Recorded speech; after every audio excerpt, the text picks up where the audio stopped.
c'est la dernière vidéo de l'année et j'avais envie de t'inciter à faire une bonne action. Mais avant tout ça, revenons-en au titre de la vidéo.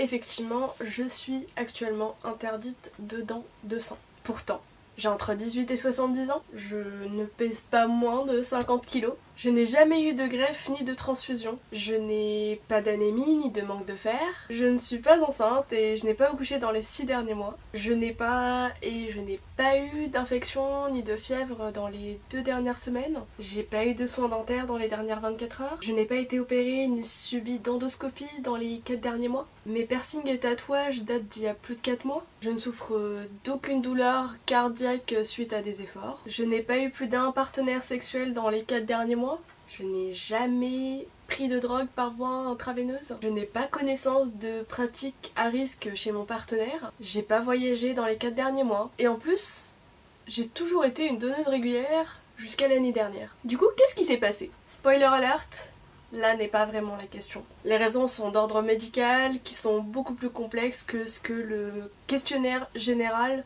n'implique. Ça n'empêche que quand le médecin m'a annoncé que je ne pouvais pas donner de sang, pas de plasma, pas de plaquettes, ça a été un peu la douche froide. Surtout que jusqu'à maintenant, aucun délai ne m'a été transmis quant à la date à partir de laquelle je pourrais redonner. Du coup, je pense que je vais attendre quelques années et retenter l'aventure. Mais pendant que moi, je ne peux pas faire de temps, rien ne t'empêche, toi, oui, toi qui es en train de regarder cette vidéo, de faire le pas et d'aller dans un des centres de collecte de l'établissement français du sang, qu'il soit mobile ou fixe, afin de savoir si tu peux donner ou pas. En plus, franchement, dans tous les centres de collecte que j'ai pu faire, ils sont gentils, ils sont aux petits soins et ils sont vachement à l'écoute. Ce qu'il faut savoir, c'est qu'il existe 3 types de dons réguliers. 1. Le don du sang qui dure à peu près 45 minutes. Il peut être fait toutes les 8 semaines, sachant que les femmes sont limitées à 4 dons par an et les hommes à 6. Si ton sang est de type O négatif, sache que tu es donneur universel. C'est-à-dire que ton sang peut être utilisé à n'importe quel patient. Mais ça n'empêche que si tu es de sang différent, c'est bien de donner aussi. Le don de plasma dure à peu près 1h30 et est souvent sur rendez-vous. Il peut être fait toutes les 2 semaines et jusqu'à 24 fois par an quand même. Et si tu es de groupe sanguin AB comme moi, sache que tu es donneur universel de plasma. C'est-à-dire que ton plasma peut être transfusé à tous les patients. Il faut savoir aussi qu'en France, les personnes AB ne représentent que 4% de la population, donc c'est bien de donner. Le 3e don est le don de plaquettes et qui lui dure 2 heures. Il peut être fait toutes les 4 semaines et on peut le renouveler tous les mois. Ce don est vraiment très important parce qu'il sert aux malades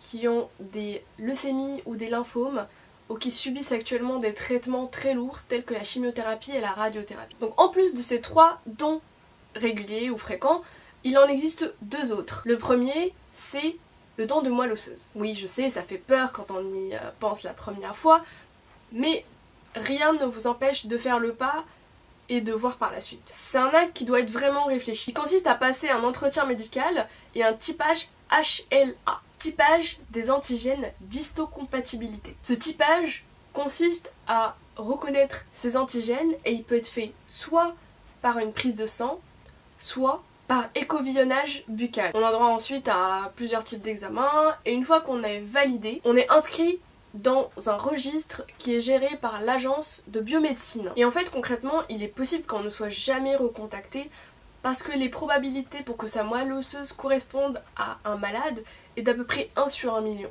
Mais ça n'empêche pas de faire le premier pas, comme je l'ai déjà dit, et de faire baisser ses probabilités. Le dernier type de don est un don qu'on appelle don non thérapeutique. Il permet la fabrication des réactifs pour les analyses biologiques, la recherche scientifique, la formation des professions de la santé dans les lycées et les universités. En effet, pour faire avancer les recherches, l'EFS fournit à certains de ses partenaires et aussi à ses propres laboratoires des composants du sang. Le but, c'est vraiment de faire avancer l'enseignement, la recherche et les tests en laboratoire. Donc n'hésitez pas à en parler avec le médecin lors de l'entretien pré-don. Du coup, au final, pourquoi donner? Parce que c'est important de se rendre compte qu'une poche de sang, qu'un an de plasma, de plaquettes, de moelle osseuse peut changer la vie d'une autre personne. Ça permet au médecin de garder en vie une personne qui est sur la table d'opération. Ça permet d'améliorer la qualité de vie d'une personne malade. Ça permet de faire avancer les recherches. Et ça fait aussi du bien à soi. Il ne faut pas aussi oublier la